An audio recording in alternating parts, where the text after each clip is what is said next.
In October 2025, Carla Gutierrez of Guatemala was sworn in as president of the Parliament of Central America. Did you know that Central America has its own parliament? Well, it does, and it held its most recent session a few months ago, where its 120 members from 6 different countries passed resolutions, recommendations, and rulings on regional Central American issues. And if you think this is surprising, just you wait. I'm going to tell you about 8 more international parliaments, supranational parliaments technically, that most people in the world don't even know exist. Stay tuned, I'll explain. Hi everyone, I'm Fredo Rockwell, and whether you're aware of it or not, there are lots of supranational parliaments which meet on a regular basis around the world to discuss important regional issues. Most of these parliaments, with one exception, operate in relative obscurity, with very few of the citizens that they represent paying any attention to what they do. That exception, of course, is the European Parliament, the legislative body attached to the European Union, which is very well known, and I'm going to assume most people watching this video are already familiar with it. I'm going to tell you about 8 more of these supranational things, but before I do that, there's one point that I need to clarify. In addition to supranational parliaments, which are like normal parliaments but with members from multiple countries, there are also things called parliamentary assemblies, which are more like discussion groups for parliamentarians from different countries. NATO has a parliamentary assembly, for example, and there is a global body called the Inter-Parliamentary Union. These tend to just be talking shops, however, where ideas are exchanged among parliamentarians from different countries, not deliberative bodies like the ones that we're going to discuss in this video. Okay, let's have a look at 8 supranational parliaments that I'm guessing you weren't aware of, or maybe you weren't aware of all of them. Let me know in the comments. Here we go. The Central American Parliament, or Parlacen as it is called, was founded in 1991 to be the legislative body of the Central American Integration System, or CICA.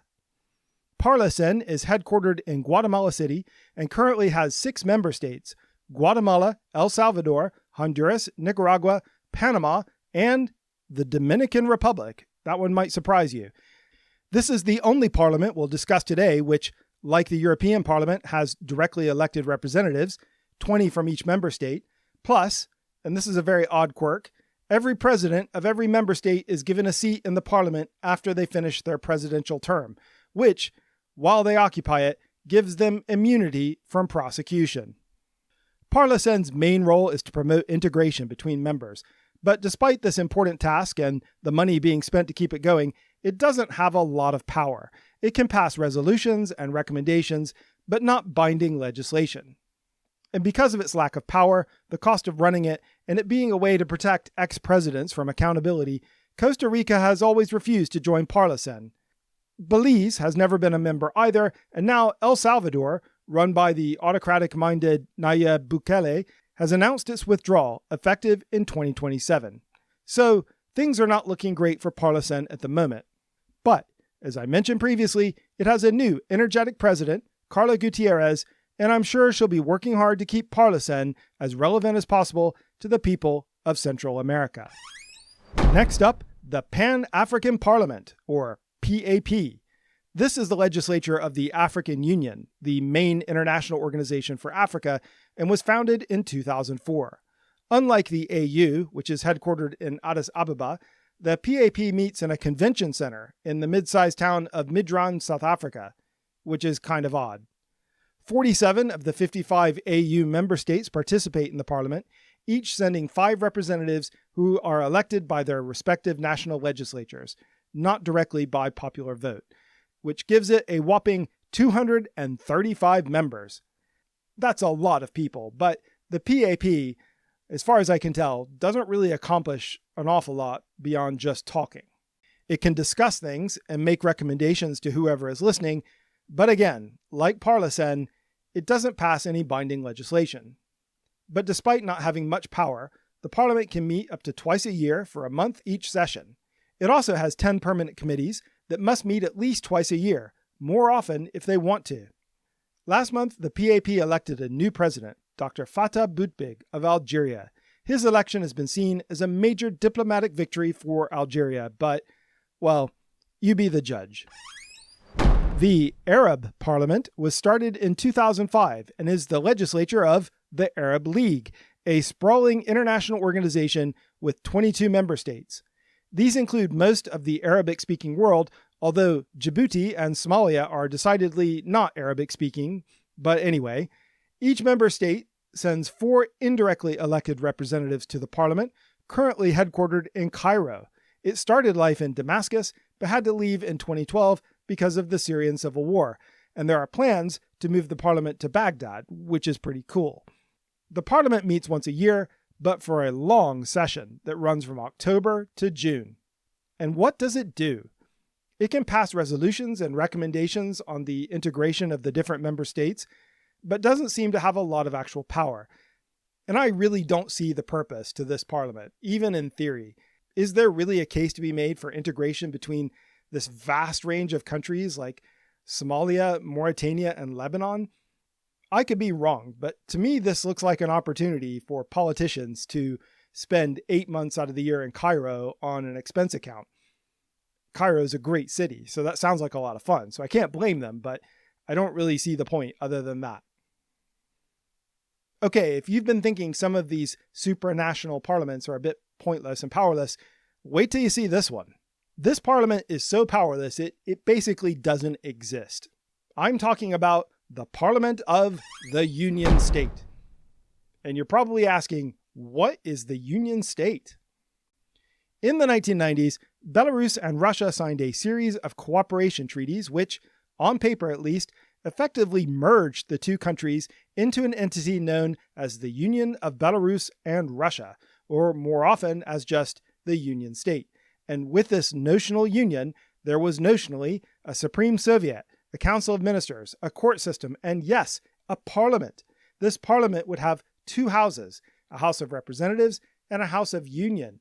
And according to the treaties, this parliament would have more power than Russia's State Duma or Belarus's National Assembly.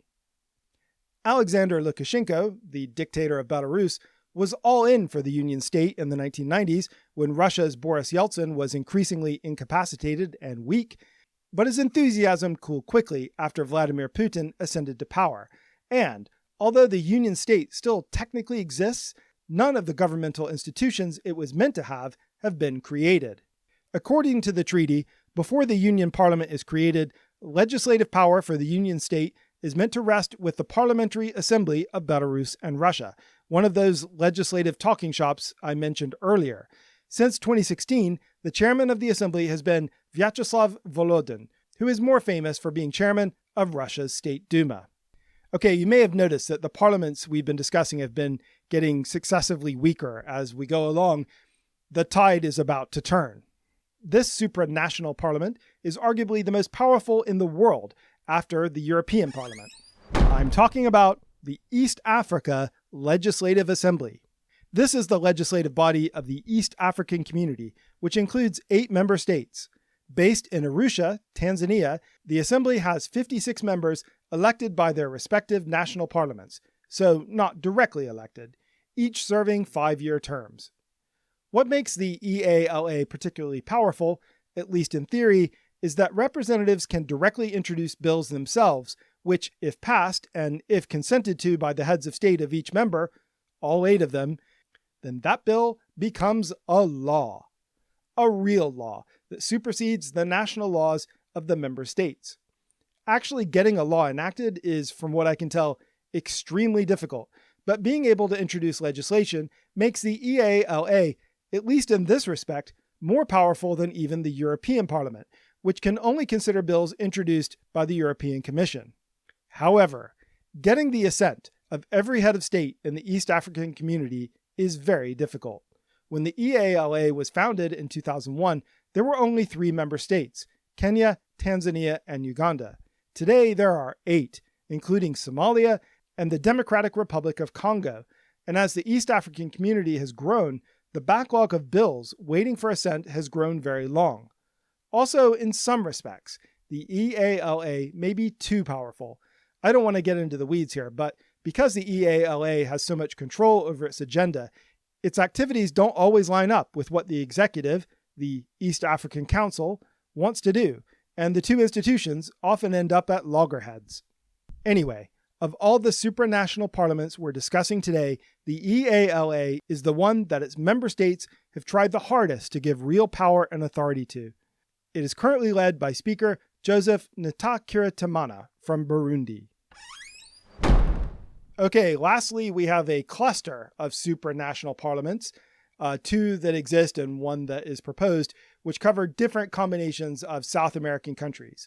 And these are the Andean Parliament, with 5 members that cover South America's Pacific coast plus Bolivia. The MERCOSUR Parliament, which is the legislative arm of the MERCOSUR trade bloc, with 5 members and 1 applicant member, mostly located on the Atlantic side of the continent. And the South American Parliament, which is the proposed parliament for the Union of South American Nations, an international organization that once included every country on the continent except Suriname, but has lately been sliding into irrelevance and obscurity. Although they cover different regions of the continent, the Andean Parliament, known as Parlandino, and the MERCOSUR Parliament, known as Parlasur, are broadly similar bodies. Both are trying to move towards directly elected representatives, but this has only happened a few times among some of the member states of each parliament. Both are consultative bodies only, with no ability to pass bills into law, and both are regularly criticized for being expensive and unproductive. If I had to rate them, I'd give a slight edge to the Parlandino, which has been going since 1984, has this cool headquarters building in Bogota, and only has an economical 25 representatives. Parlasur, meanwhile, started meeting in 2007 and has a much larger group of 150 representatives who, as of late 2024, started meeting in a converted casino in Montevideo that, to me at least, looks like a fancy corrugated shed. Now, to be fair, both of these parliaments are streets ahead of the South American Parliament. So far, it remains just a proposal, and several members of the Union of South American Nations have withdrawn from the organization in recent years, and the whole project seems to be withering away. So there we are. Let's take what we've just learned about these 8 supranational parliaments, plus what we already know about the European Parliament, and discuss. Are these things at all a good idea, or are they just a waste of time? This might surprise you, but I'm going to say they're a good idea, or at least they could be. Economic and political integration between countries is usually beneficial, sometimes very beneficial for the ordinary people who live in those countries. The United States, after all, is an example of a supranational government that integrated so thoroughly that it effectively became a single federal country. And despite its many flaws, for Americans at least, the existence of the United States has been a huge benefit. The European Union, which is not nearly as well integrated as the US, has still made the lives of Europeans much better than they would be otherwise, both in terms of economics, but also in terms of political benefits, like improved human rights and more transparent government. And a key driver of integration for both the US and the EU has been its legislatures, the US Congress and the European Parliament. So, if other blocs of nations want to realize the same benefits of integration, these supranational legislatures are an important step along the path. But, to make meaningful progress, these parliaments need legitimacy, which comes from directly elected representatives and real legislative power. And this means national-level governments having to give up power. And in every case we've discussed, there has been a real resistance to doing this, ultimately hobbling the institutions these member states create and finance. So they could be good things if the national governments, which have brought these bodies into existence, would actually just follow through with their original plans. Thanks for watching. Please make sure you subscribe to my free monthly newsletter, and I'll see you guys in the next video.